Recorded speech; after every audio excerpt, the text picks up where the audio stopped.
Good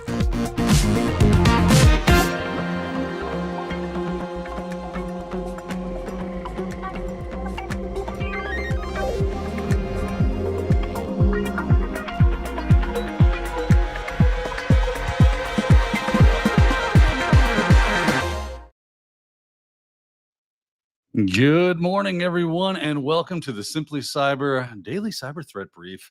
I am not Jerry Auger. As you can most likely see, you can kind of tell we got some similarities, but he's a much more handsome man than I ever thought of being. Thank you for joining us this morning.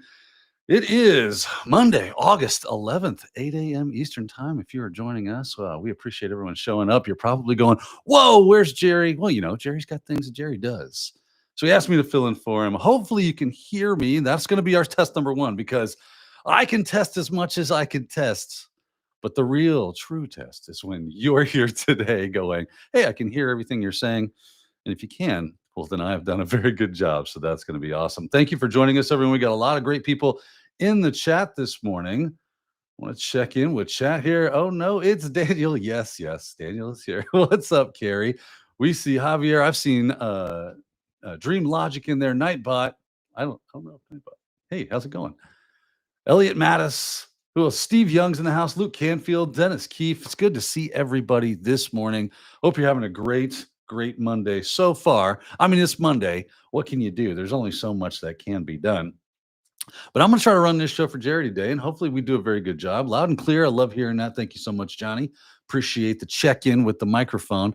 Step one down, right? We got one thing working. We got visuals. We got audio. So far, we are winning today. It's going to be a good time. So, of course, I'm your host, Daniel Lowry. Today, if you're not familiar with me, I run a little show on Fridays called Cybercast IRL. I've been a cybersecurity instructor. I've done all sorts of crazy stuff with all sorts of crazy, awesome people. And hopefully you've run into me from time to time. I know a lot of you that are in the chat today, but if you don't know me, I just want to introduce myself there. Today, we are going to go through the cyber headlines of the day from the CISO series. It's going to be kind of our guiding star as what we're going to try to get at. And of course, we've got a lot. There's a lot of articles for us to get through today. But before we get there, we have to, pay the bills, as it were. Jerry so graciously created an ad read for me so we can do the advertisements and get the sponsors out there that are so wonderful to lend their time. And so we want to give a shout out to them. Let me go ahead and run Jerry's ad read. Now, last time I checked this thing, it might have some microphone issues, but I think it's listenable, if that's okay. He had a few little garbly issues. He sounds a little bit like a robot, but I think you can kind of power through it. So let's get to that. Let's check in with our sponsors today. Now, if you need to know anything about those sponsors, don't forget, link in the description below. So go check those people out, right? A lot of great stuff out there, a lot of great sponsors. Definitely worth a look and clicking those links and seeing what's up with there. So let's run this ad for us. What's up, Simply Cyber community? Thanks so much for tuning into the show. Let me tell you really quick about Flare Academy training. Now, Flare Academy is an amazing opportunity to get access to industry professionals for 2-hour seminars, and I want to call your attention specifically to August 13th. So this Wednesday, Kevin Johnson, CEO over at Secure Ideas, is going to be talking about the Burglar's Guide to Web Application Testing, Stealing Secrets Like a Hobbit. Now, Kevin is an amazing public speaker, and this is an absolutely free opportunity to see him and learn a practical skill. And one of the best parts is, after you do this, you can go over to the Flare Discord and actually ask Kevin questions about his talk. What a phenomenal opportunity. Go to simplycyber.io/Flare to get sent to this registration page. And you can see here, you'll be going through a journey of his methodical process of web app pen testing, giving you practical skills to uncover vulnerabilities. So if you're looking to get practical skills that are in demand for market, absolutely check this out. simplycyber.io/Flare. Also want to tell you about Antisyphon Training, they are disrupting the traditional cybersecurity training industry by offering high-quality, cutting-edge education to everyone, regardless of financial position. And coming up in just a few days here, John Strand, August 18th through the 21st, 16 hours, 4 days, 4 hours a day, 16 CPEs, and you can take it for $0. Getting started in InfoSec with Black Hills and MITRE ATT&CK. John will give you practical skills and help you understand not just how to get into cybersecurity, but also how to use MITRE ATT&CK, which is an incredibly powerful framework for understanding threat actor behaviors and techniques, as well as background on threat actors. An amazing opportunity, all for $0. Go to antisyphontraining.com, check out the upcoming calendar of events, and you will see it on August 18th. You can register for $0 and take this amazing training. Don't miss this opportunity. Also want to say shout out and love to Barricade Cyber Solutions and their Fortify 365 solution. Now, you may have Microsoft 365 and feel pretty good about it, but if you haven't taken the steps to harden that environment using all of the controls that are available to you just by being an M365 client, you are taking on risk for no reason. Get with Barricade Cyber Solutions at barricadegyber.com/fortify-365 today, and you can have Eric Taylor and his team come in and configure your environment to be hardened. We're talking conditional access, all of the settings. There's no reason to take on additional risk when there's absolutely no additional impact to your operational functions of your business. Again, barricadegyber.com/fortify-365. Let's get a quick word from ThreatLocker, and then it's right back into the news. I want to give some love to the Daily Cyber Threat Brief sponsor, ThreatLocker. Do zero-day exploits and supply chain attacks keep you up at night? Well, worry no more. You can harden your security with ThreatLocker. Worldwide, companies like JetBlue trust ThreatLocker to secure their data and keep their business operations flying high. ThreatLocker takes a deny-by-default approach to cybersecurity and provides a full audit of every action allowed or blocked for risk management and compliance. Onboarding and operation is fully supported by their US-based Cyber Heroes support team. Get a free 30-day trial and learn more about how ThreatLocker can help prevent ransomware and ensure compliance. Visit threatlocker.com/dailycyber. Wow, that ThreatLocker sounds awesome. I've heard good things about Antisyphon. All right, well, that was great.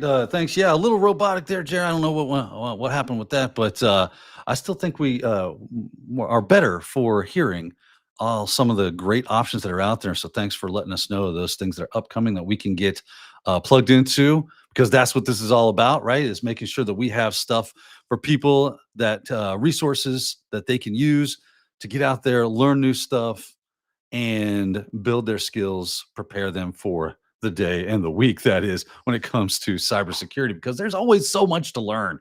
There's always so much to get into.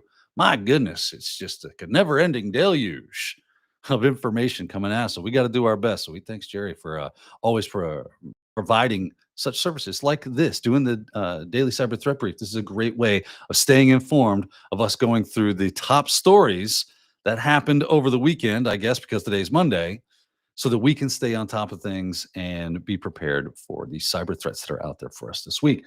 That said, I think it is time for us to get into these articles. I'm going to do my level best to get this audio here. Here comes audio test number 2. Can you hear the CISO series? So that'll be a fun thing. I'm going to go ahead and give it a whirl. Let's see how it goes.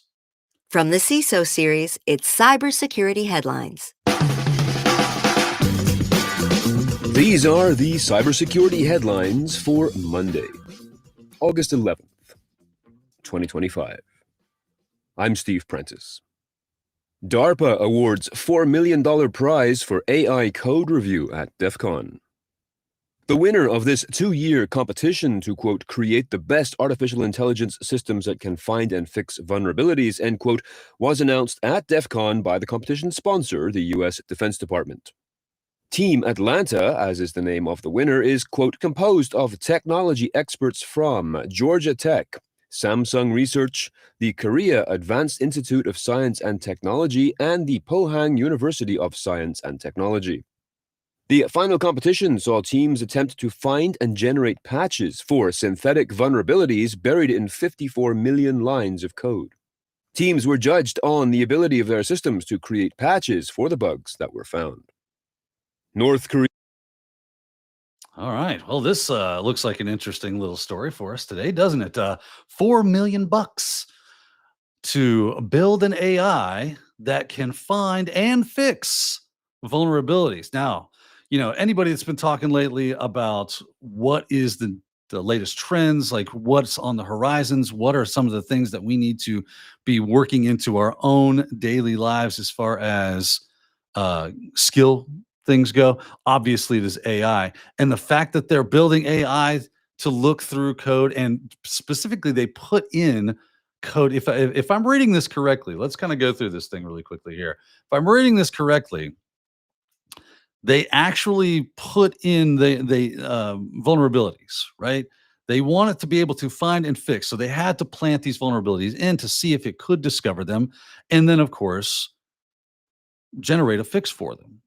And that is a very interesting, because right there, yeah. But more importantly, fixing vulnerabilities in the new software. Because it's one thing to be able to find stuff, it's another to be able to deliver some type of solution to that problem.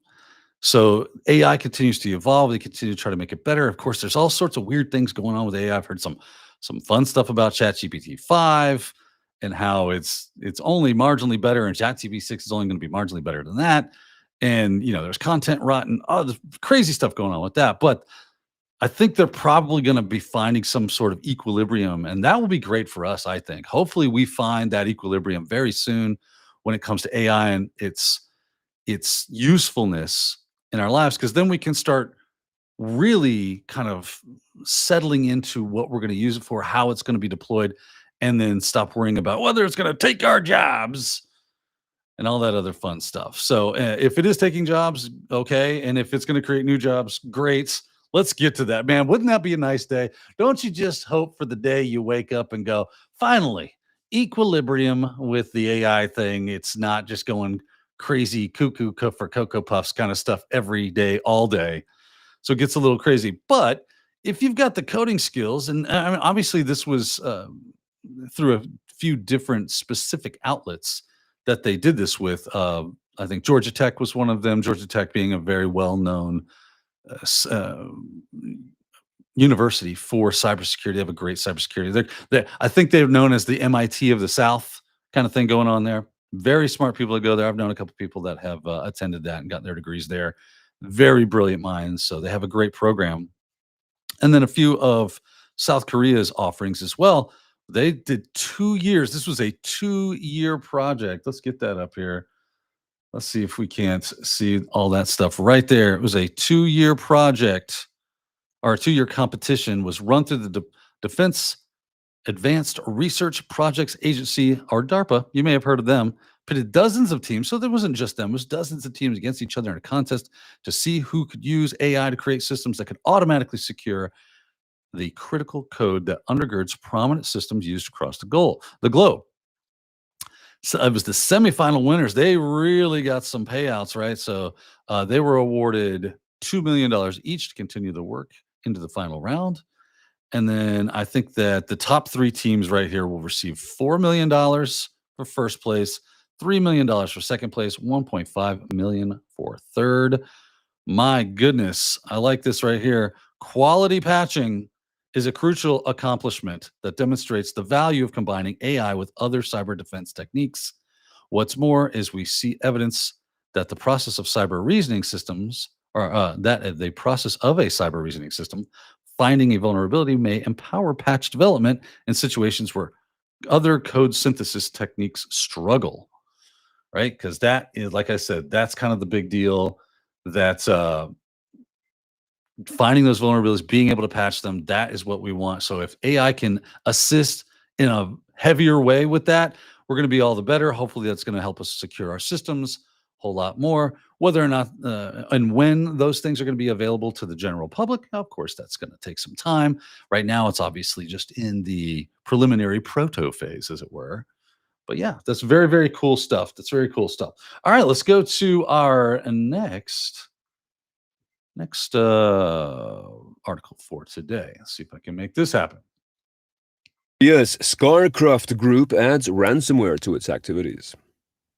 According to analysts at South Korean cybersecurity firm S2W, ScarCruft, best known for espionage against, quote, high-profile individuals and government entities, end quote, is now deploying a ransomware variant known as VCD after the extension it adds to the names of encrypted files. The group uses phishing emails to deliver its payloads, a recent example of which was a message about postal code updates tied to changes in street addresses. Oh, North Koreans.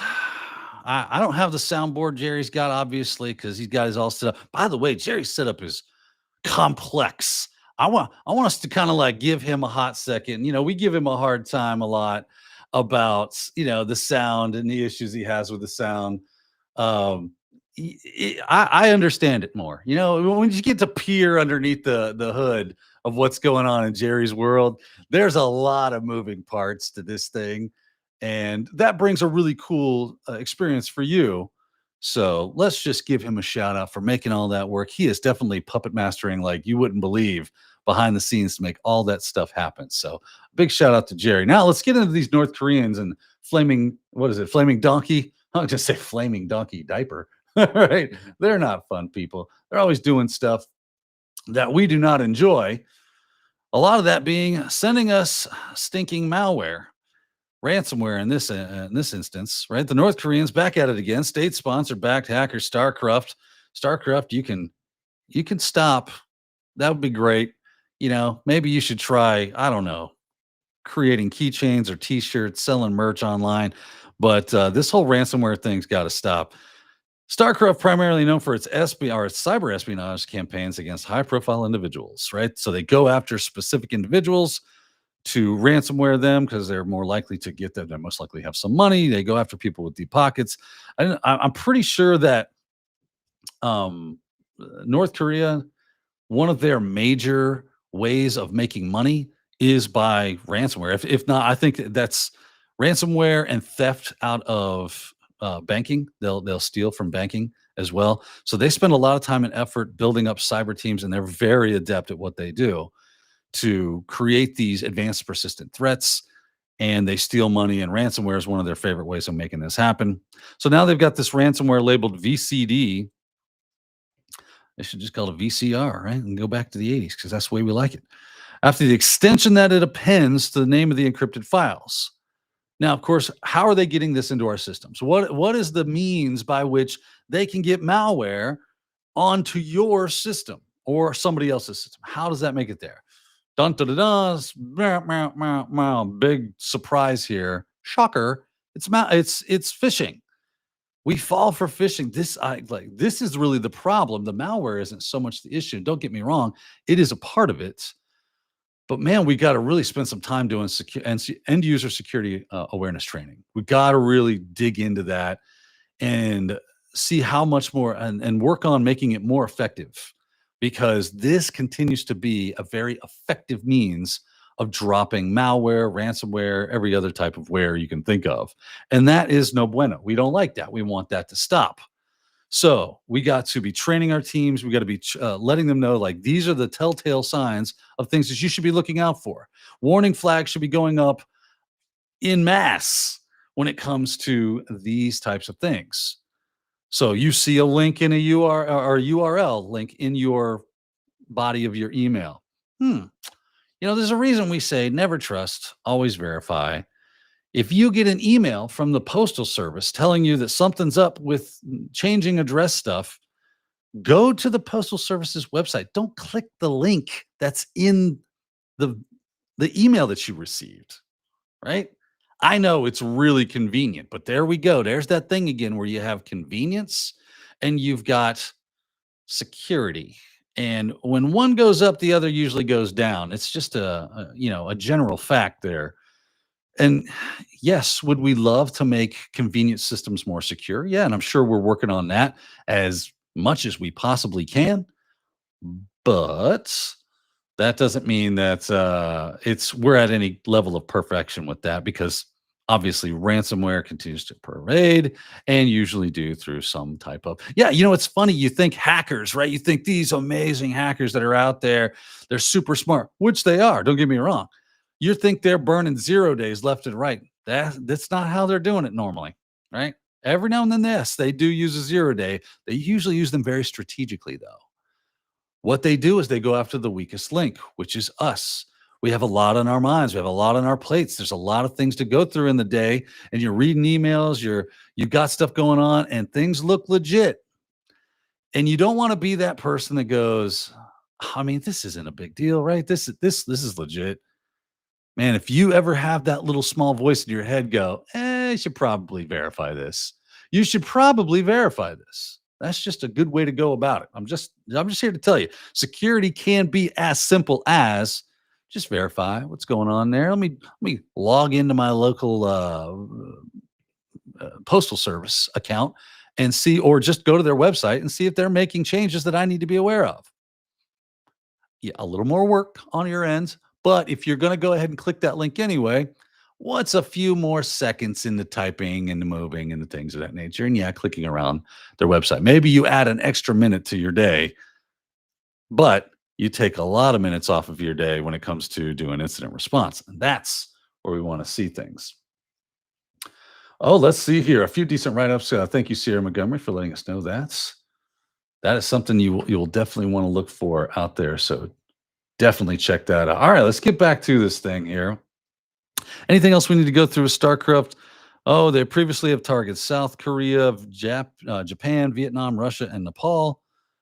They are crazy busy. But let's see here. They've impersonated, let's see, in a campaign in May, the hackers impersonated a North Korea-focused expert and a think tank to lure victims into opening phishing emails. Yeah, this is something that is not uncommon for these kind of things, where they will impersonate something in an academic space, in a critical infrastructure space, something that you would think they would be like, hey, Florida drivers, check this link out. It's a list of things that are going to affect you. Number 3 will shock you. You'd think that would be what they're going for, but a lot of times they're very focused in on getting into governments, banks, and so on and so forth. So they have to make their phishing lure be more enticing to the end user that they're really more interested in. So it's great if they grab some rando person out on the street. Yeah, that's fine, but that's really not what they're looking for. They want to get those specific people that are in those specific areas. So just keep that in mind. All right. Let's see here. Let's move on, shall we? Next on the list. Let's hit that. There we go. Columbia University hack affects over 860,000 people. Following up on a story we covered last month, the tally of victims in the Columbia University attack is now at 869,000, and data accessed includes social security numbers, demographic information, academic history, financial aid information, health insurance information, and more. This hack was, and still is, being described as having been performed by highly sophisticated hackers with a political agenda. The hacker has presented samples of the stolen data to the New York Times and Bloomberg. No patient records were taken from Columbia University's Irving Medical Center. All right.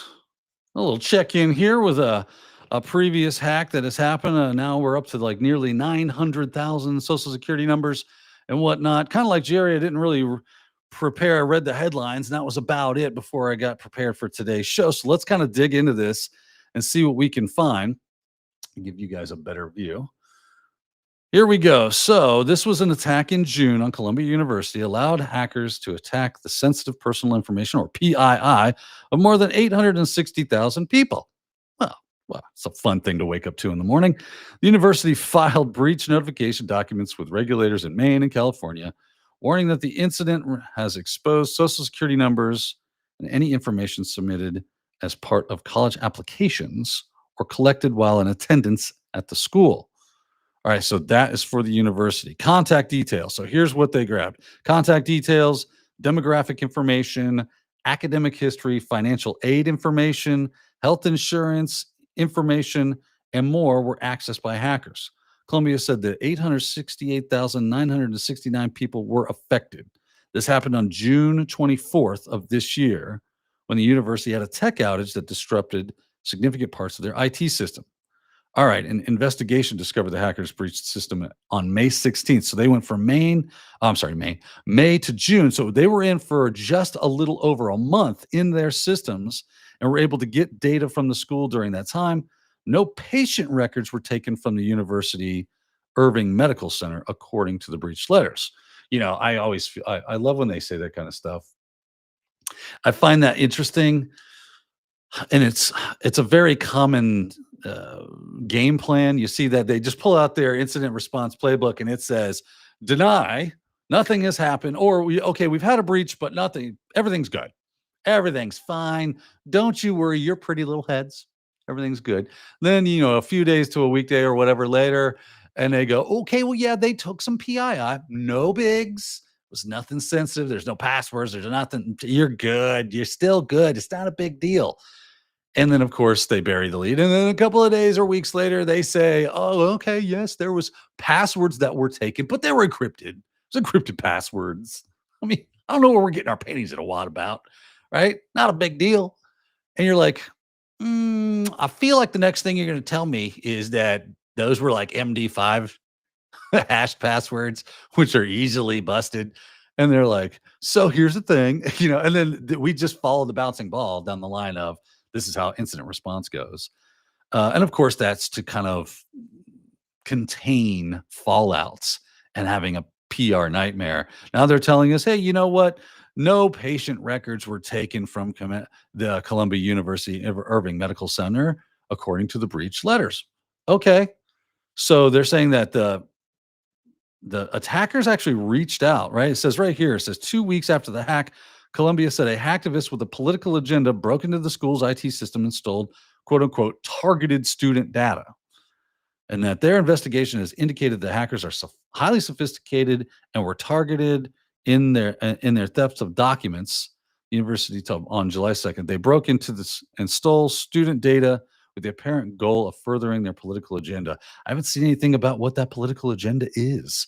Who are these hacktivists and why are they after you? What have you done to make them so angry? Apparently, the same hacker has allegedly breached systems in New York University and the University of Minnesota. And let's see, your claims of the attacks were a response to the Supreme Court decision on taking down affirmative action. Okay. And its goal to prove that schools, okay. Interesting.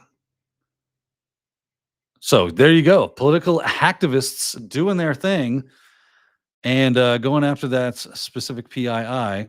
I would really be interested in how they got in to 3 different schools. That does seem like that could be a problem. We should probably look into that.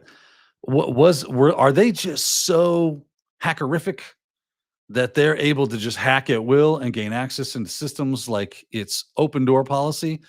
Or are these universities spinning up systems and they have such a large organization that's difficult to maintain a good look at their threat surface and therefore, or their attack surface, and therefore they miss something, right? This is why it's important for us to be constantly doing vulnerability management, asset management, vulnerability assessments, penetration testing, remediation, having good tabletop exercises where we're going over what would happen if we have a breach. How do we do this? How do we do that? Everything's got to be done. And it's a lot of work. But without that work, you're looking at stuff like this, right? And that es no bueno. We don't like it. Yeah. FedEx says it was an internal job. Priceless Pancake says, "Well, I came in late. Jerry, you look different." Yeah, a little different. I've gone through a spa treatment, and that's why you get what you get here. Derek Sean Spratt says, Sean Spratt says, social engineering is a thing. It's true. We probably are looking at that very thing, is that it was just phishing emails, just like what we saw before. This is how typically they get in. It's really easy to want to think, oh yeah, man, that doesn't mean that you shouldn't be doing those exercises. You got to make sure to add that security awareness training into your systems. All right, one more article before we get to the mid-roll. So let's jump over to that. This one comes from about DEF CON from the Register. Let's hit it. The Franklin volunteer hackers who defend the water system. A year after launching the program at last year's DEF CON, former White House official and executive director at the University of Chicago's Cyber Policy Initiative, Jake Braun, says his Franklin project continues to grow with more volunteers than they can handle. The Franklin project focuses on providing free cybersecurity services to critical infrastructure to help them with activities such as setting passwords, activating multi-factor authentication, conducting asset inventories, operational technology assessments, and network mapping and scanning. In addition to an excess of volunteers, there is also an excess of need on part of infrastructure across the country, according to Braun, speaking to the Register during this year's DEF CON. He stated that, quote, one of the volunteers' first challenges was convincing the water utilities that, despite being located in small towns, that they were still a target for Chinese and Iranian cyber crews. And All right. This is a fun one. Fun. Oh, did I not show you that? There's the article right here. So there we go. DEF CON hackers plug security holes. This was actually one of the headlines I saw. I was like, ooh, this looked cool. Because I've really become kind of an advocate for the OT, ICS systems out there, the critical infrastructure. I mean, this is the stuff that supports our everyday lives. This and like medical stuff seems to be the most important, right? The electric grid, or so power grids and medical services and any other transportation infrastructure. These are the main things that if they go down, we're having a bad day. This is like nightmare scenarios here. This is the stuff they make like blockbuster summer disaster movies over, right?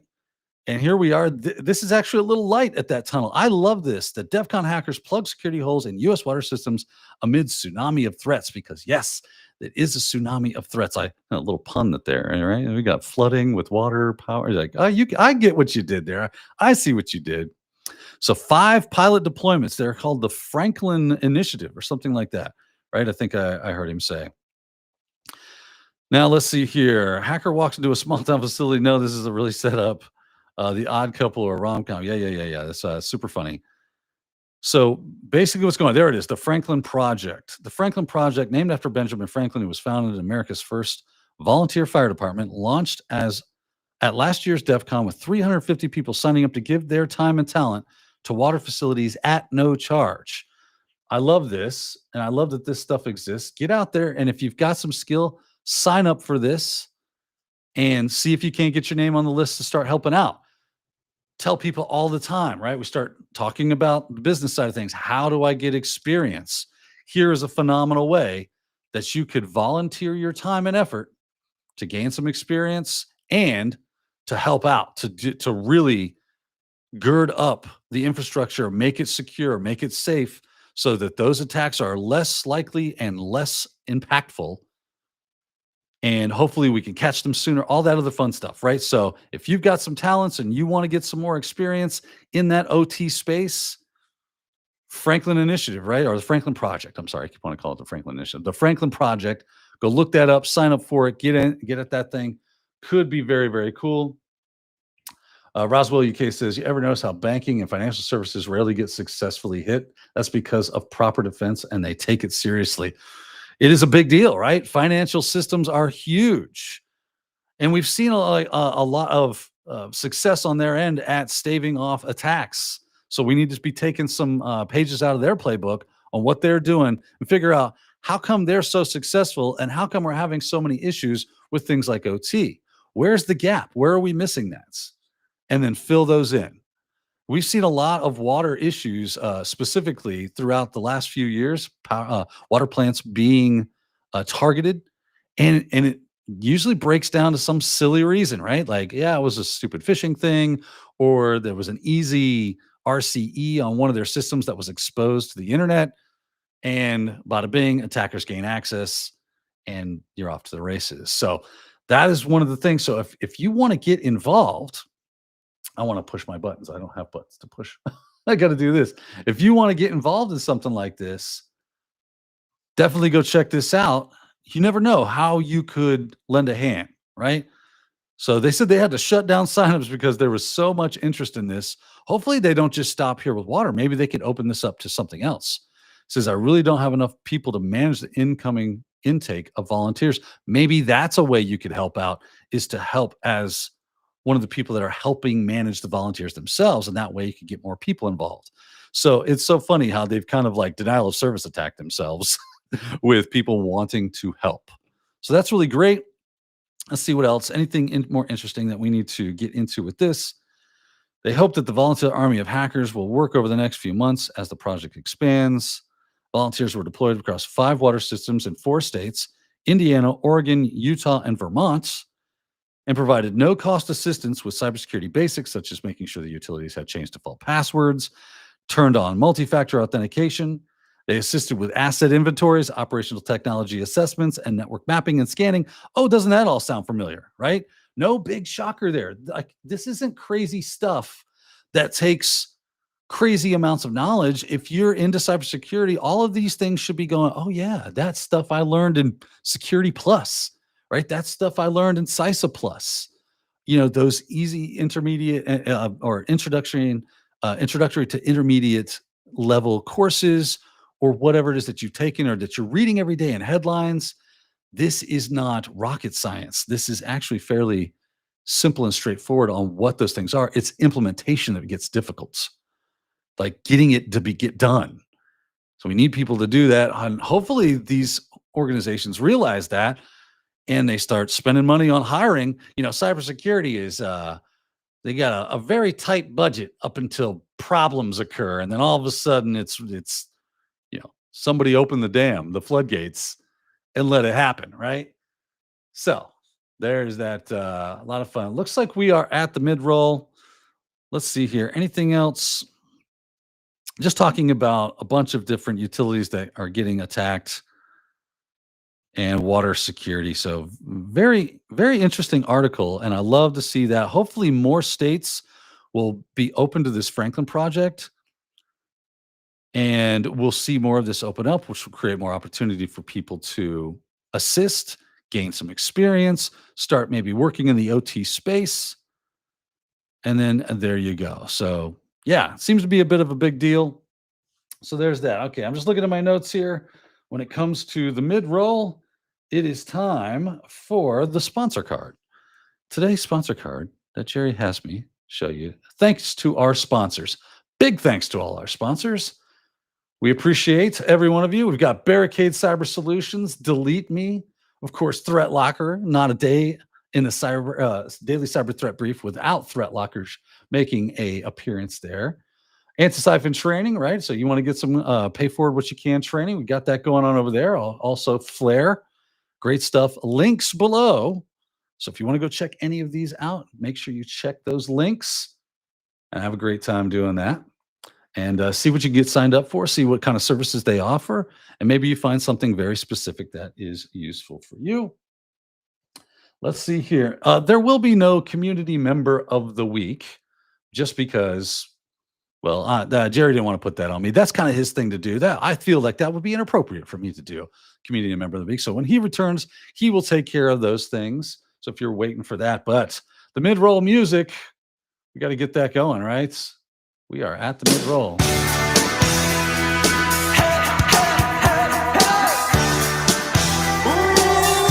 I do get the music, right? That's awesome. Oh, man, this is fun. Great to see everybody in chat today. It's so nice to see everyone. Let me jump in the chat for a second or two. Kind of say hello to some people that are going on out there. Looks like we've got Zemer, what's up? Chuck is in the house. Space Tacos. Good to see you there as well. Jay Fox. How's it going? Phil Stafford. My bro Phil Stafford in there. Good to see you. Oh man, so many great folks showing up today. I love to see this team. I love Simply Cyber. I love the crew. People working behind the scenes so diligently. Don't you? Jerry, obviously. Probably going to get some sort of stuff I expect if I keep going for too long. But yeah, I just really appreciate everybody that shows up. And yeah, Sierra Montgomery, always a pleasure to see you, Sierra. Who else we got in there? Legrat in the house. I think I saw the Pain earlier as well. Oh, Dream Logic, always a pleasure. FedEx, of course. Alicia Parkinson, good to see you here as well. All right, so there's our mid-roll. Got to get those la-la-la-las, though. I don't think it's a mid-roll without the la-la-la-las. So let me see if I can't make that happen. Where is that? That's around, let me see if I can make some la la la la's happen. 3, yeah. Are we ready? Let's see here. Is that the right place? No, I think I passed it. I gotta have it. I gotta do it just right. Where's those? There's la la la la. There we go. Here we go. Here's the good stuff. Like I said, not a simply cyber daily cyber threat brief without that. Here we go. Are we ready? It's building. Let's get ready to happen. Drum fill. Oh yeah. Am I at the wrong spot? I thought I put that in the right spot. Oh no. Goodness. Here it comes. Here it comes. Yes. Here it is. I hit it. Having a good time today. Thanks, everybody. Longest withdrawal ever. All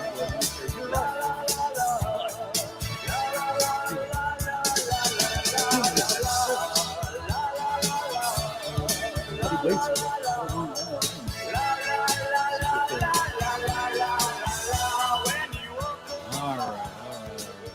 Enough of you. La la la la's are over.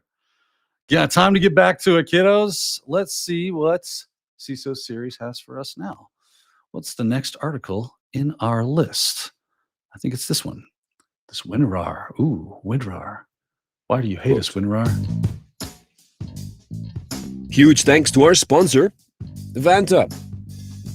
Do you know the status of your compliance controls right now? Like right now? We know that real-time visibility is critical for security, but when it comes to our GRC programs, we rely on point-in-time checks. But more than 9,000 companies have continuous visibility into their controls with Vanta. Vanta brings automation to evidence collection across over 35 frameworks like SOC 2 and ISO 27001. They also centralize key workflows like policies, access reviews, and reporting, and help you get security questions done 5 times faster with AI. Now that's a new way to GRC. Get started at vanta.com/headlines. That is VANTA.com/headlines. WinRAR zero-day exploited to plant malware on archive extraction. As published in Bleeping Computer, a recently fixed vulnerability in the Windows WinRAR compression tool was exploited as a zero-day in phishing attacks to install the ROMcom malware. This flaw is a directory traversal vulnerability which was fixed in WinRAR 7.13, but which, quote, allows specially crafted archives to extract files into a file path selected by the attacker, end quote. This vulnerability allows attackers to create archives that extract executables into auto-run paths such as the Windows Startup folder. Since WinRAR does not include an auto-update feature, Microsoft advises that all users manually download and install the latest version so that they are protected from this vulnerability. Okay, WinRAR. You've done it again. WinRAR and other, I think WinRAR specifically, or was it zip tools? So there's a lot of zip tools, compression tools and stuff that can leave us open to specific types of vulnerabilities. This one is fairly interesting. Let's go check this out because as we heard in the ad read, or not the ad read, the headline read, is that this is a directory traversal vulnerability. Now let's talk a little bit about directory traversal vulnerabilities, just in case you're not up to speed with that. A directory traversal vulnerability says, hey, when I unzip this or I uncompress this file, where do you want me to drop it? And you can say, oh, I want to drop it right here. I want to drop it right there. Now, what it shouldn't do is allow you to drop it to protected areas of your system. You would need specific access for that. But this vulnerability, for whatever reason, is allowing you to extract to those places where when you start up your system or some sort of protected area that has an auto run area like startup folders, well, I can drop anything wherever I want. So when I uncompress this thing, it will then save some information. I don't know, like malware, like was it Romcom? I think it was Romcom. Yeah, malware unrestricted. Did it say Romcom? Yeah, Romcom malware right there. That's Russian malware. It's basically a remote access Trojan, giving those Russian threat actors the ability to have hands-on keyboard type of control over your device. So you get an email. It looks awesome. It's got a attachment. You say, "Cool. I like attachments. Attachments could be fun. This is going to be amazing." You download the attachment. You already see that there's a problem here. I think we've seen a trend today. I sure have. Is that there's phishing email, bad thing in phishing email gets clicked on, downloaded, run, whatever, and then it's time to pull out the incident response playbook off the shelf because that is what's going on. Again, this all leads back to the idea that if we have good security user awareness training and people are really invested in it, and that's really the hard part about it, is getting people to buy into that kind of stuff so that they take it seriously and they want to be a part of it. That's the hard part of it. If you can get more buy-in from people, then they would be more cautious. And that comes from us not having a culture or organization that makes them feel under threat, like they would lose their job, like there would be sanctions against them. That's one of the big contributors to people not saying anything after they've clicked on something, or being afraid not to click on things because it seems job related and they didn't want to get in trouble, right? It's all about that. People's fears push them to do stuff all the time. And that's why it's so difficult to overcome this side of things. But there you go. It's directory traversal vulnerability. It was fixed in WinRAR 7.13.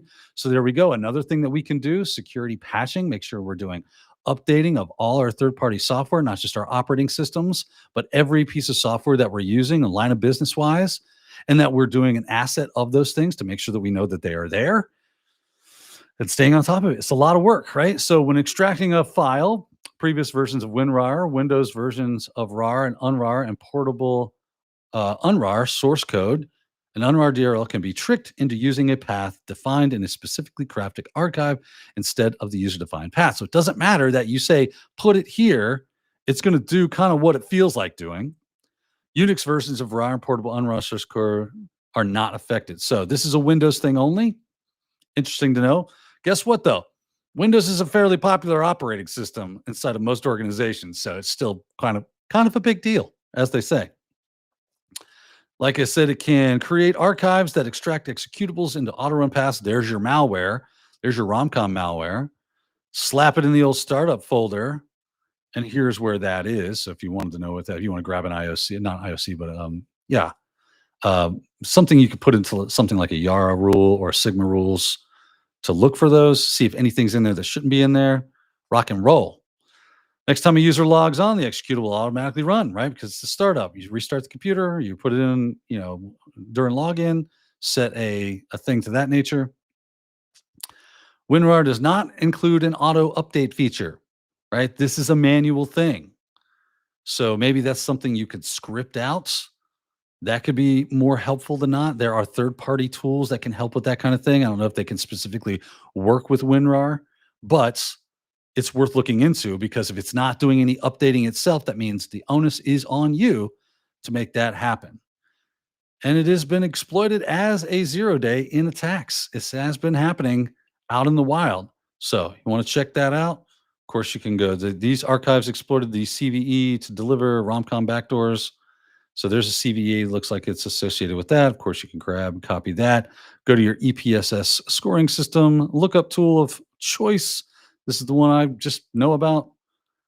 And we can see that at least it seems to have a low percentile. And that is good, but that doesn't mean you should take it lightly. Go check it out. Go make sure that you don't have anything. This is the Romcom, also tracked as Storm 0978, Tropical Scorpius, or UNC 2596 is a Russian hacking group linked to ransomware and data theft extortion attacks. Oh, they're fun. They like to steal credentials too, apparently. So there you go. All right, let's move on to our next chapter, because like I said, we got a lot of articles to get to, and we only got about 10 minutes to go. Let's hit it. Microsoft delivers warning about cyber attack preparedness. In a message that has been delivered and heard many times before but seemingly bears repeating, Microsoft threat intelligence, hunting, and response leaders spoke last Thursday at Black Hat, saying that, quote, only 1 in 4 organizations have an incident response plan and have rehearsed it, end quote.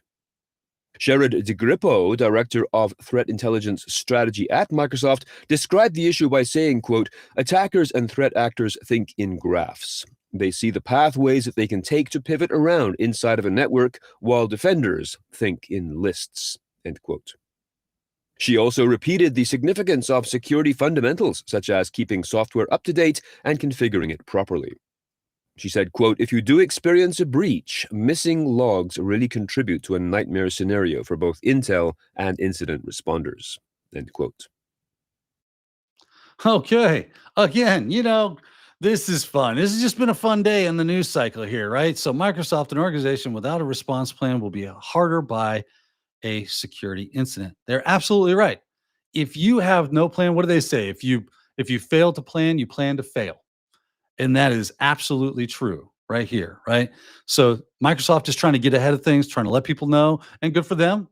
We appreciate the effort. We appreciate you letting us know that stuff and kind of bringing it to our attention, bringing awareness that security leaders shared advice gleaned from customer. This is from customer engagements, and reinforce the importance of planning and following fundamentals for defense.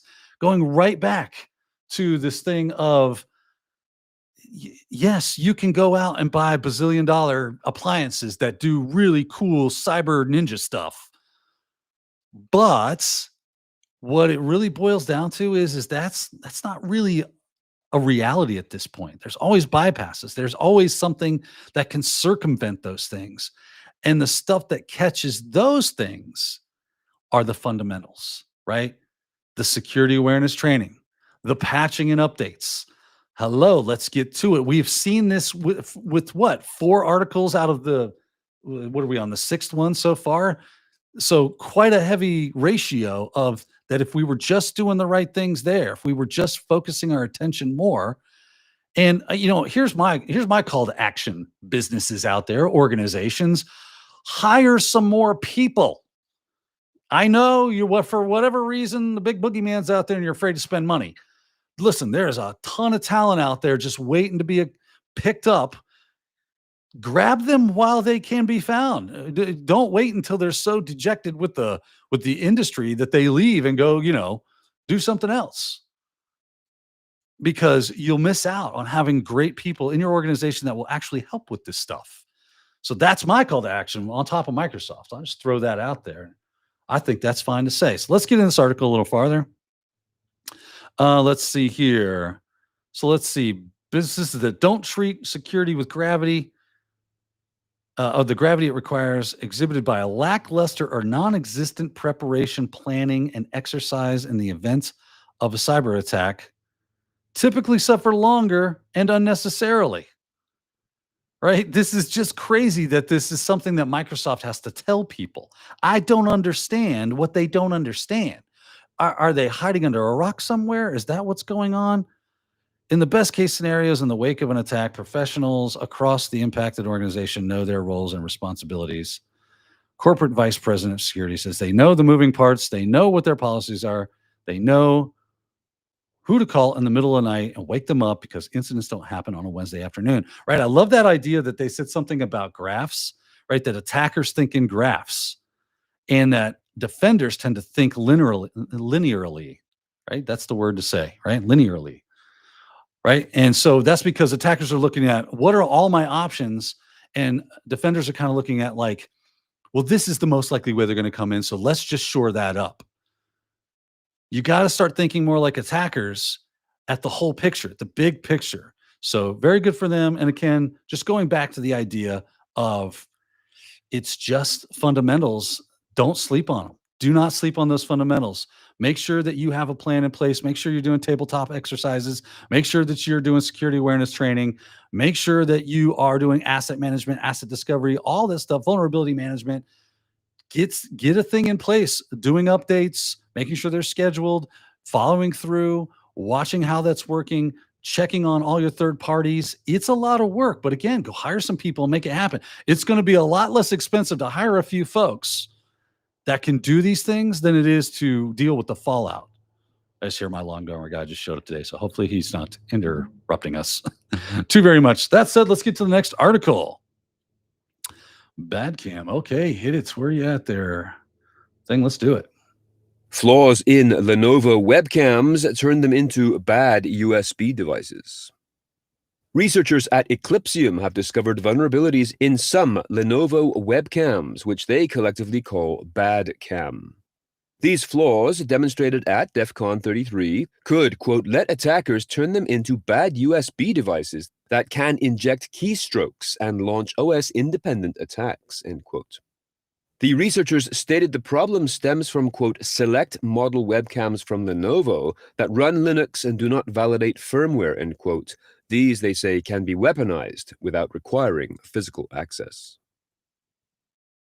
Well, that's not scary, right? This is not a bad thing at all.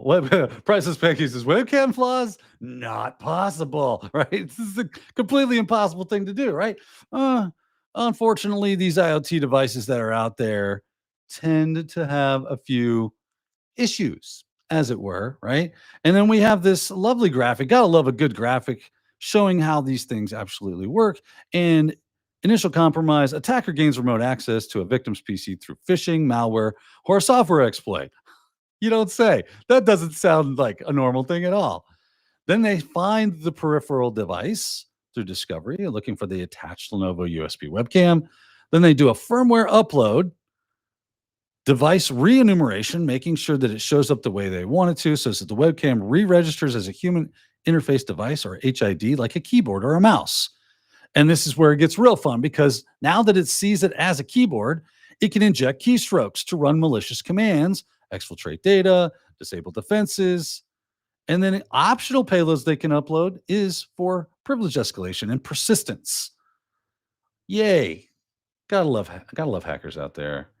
And now this is obviously a really interesting thing, and not something you see every day, but we do see stuff that's, where IoT devices get hacked from time to time, and they take over then, and they tend to be a part of botnets. But this is really interesting to me because of what they're doing with it, where they're kind of turning it into a USB rubber ducky, which is a little device you can get from like Hack5. You plug it into something, it mimics a keyboard, injects keystrokes, and gives you C2 access or command and control access to the device. That seems like what we're doing here. They've just discovered a way to do it with this Lenovo camera. So very, very interesting attack path here. Obviously, the thing to do would be to start looking to see, do you have Lenovo cameras? Because let's see here, it says that Eclipsium researchers discovered that select models of webcams from Lenovo run Linux, from Lenovo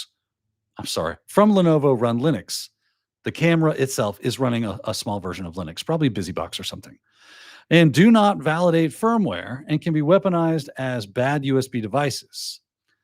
To our knowledge, this is the first time that this has been demonstrated. Attackers can weaponize a USB device that is already attached to a computer and was not intentionally or initially intended to be malicious. So this really isn't even IoT, right? This is more like you got popped with a phishing email, and through that, they're able to drop some malware. That malware is able to look for these Lenovo cameras, and then firmware update, bada bing, bada boom, they take over. Now you've got kind of like an insider threat at that point, and it's running on a little computer. Now, of course, there's no antivirus. There's no nothing that's going to alert.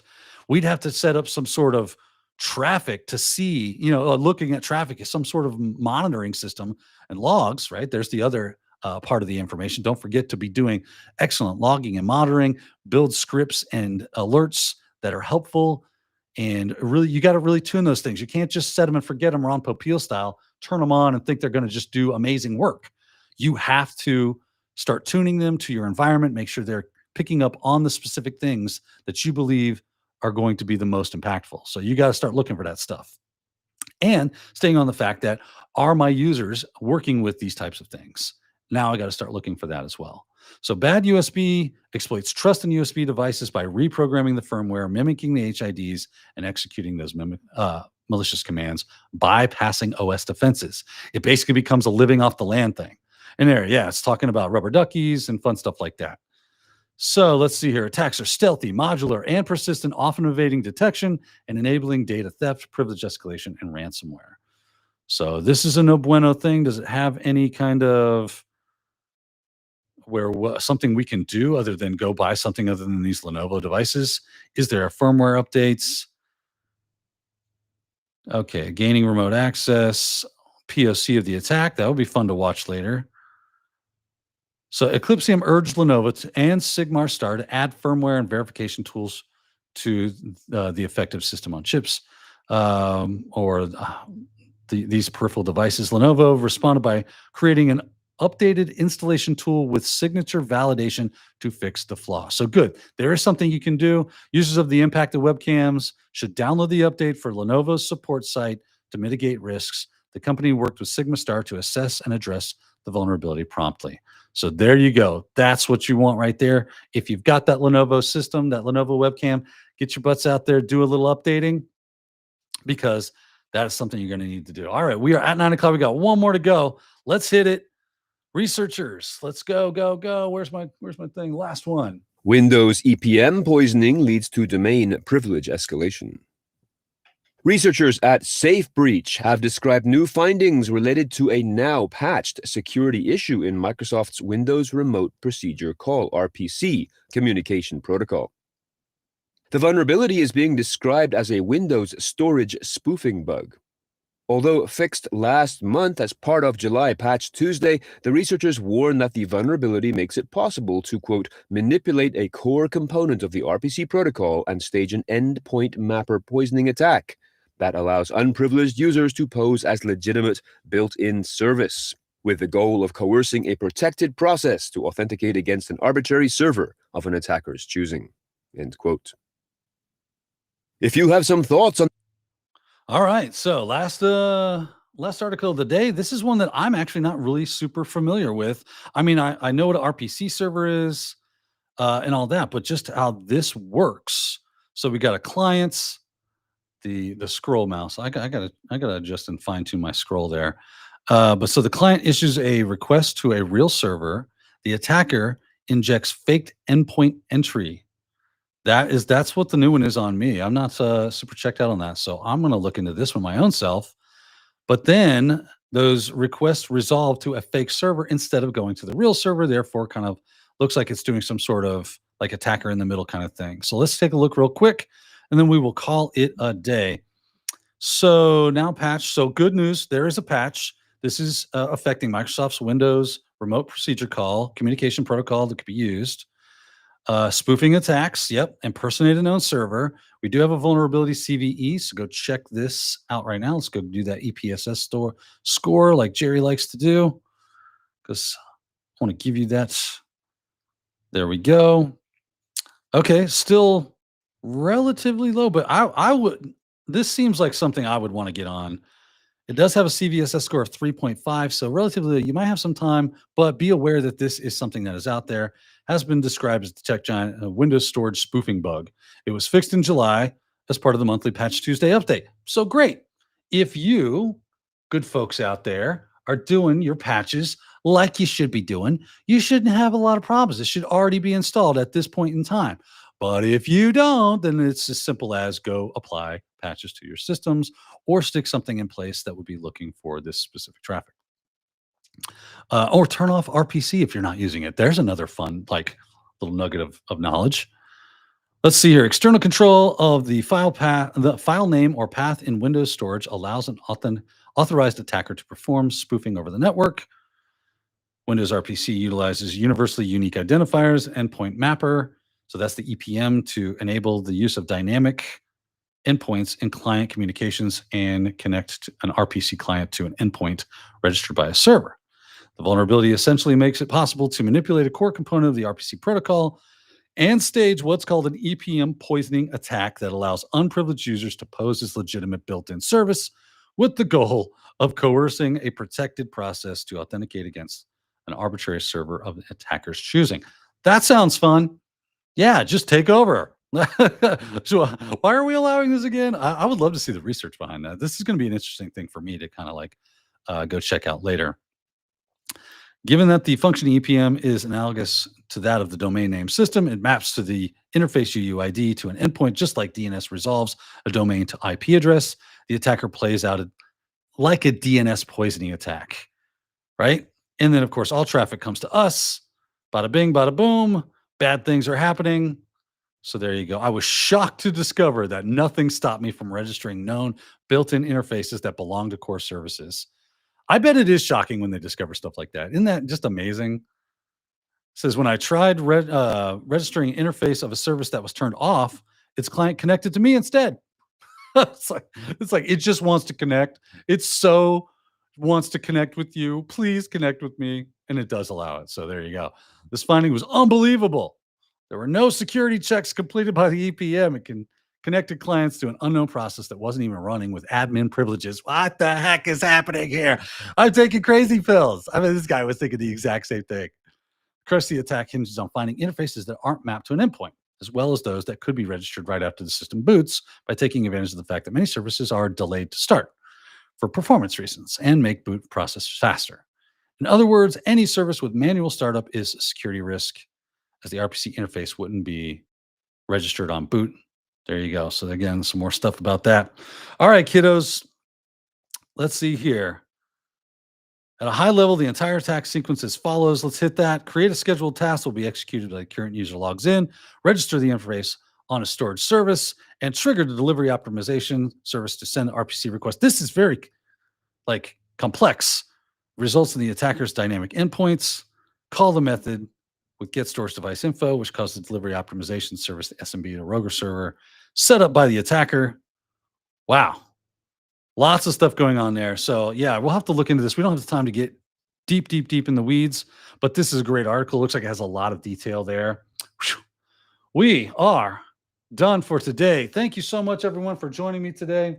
There will be no jaw jacking today. I do not have the time. I got to run. I've got my own work to get into. Time to start my work day, as well as don't forget, I also do Cybercast on Wednesdays. We've got After Dark, Cybercast After Dark. That's at 9 p.m. Eastern time.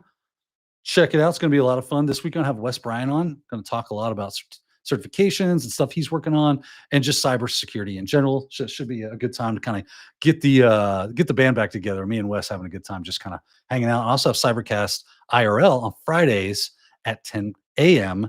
Eastern time. So that'll be a lot of fun. I hope to see you there. And of course, continue to watch every day here from 8 to 9, the Simply Cyber Daily Cyber Threat Brief. Do not miss that. We also have jaw-jacking and other stuff throughout the week. So you got to tune in to check that stuff out. That said, it looks like your boy's ready to call it a day. Thanks, everyone, again. I am looking for a specific thing that I'm supposed to play. I should have had that ready. I don't see it.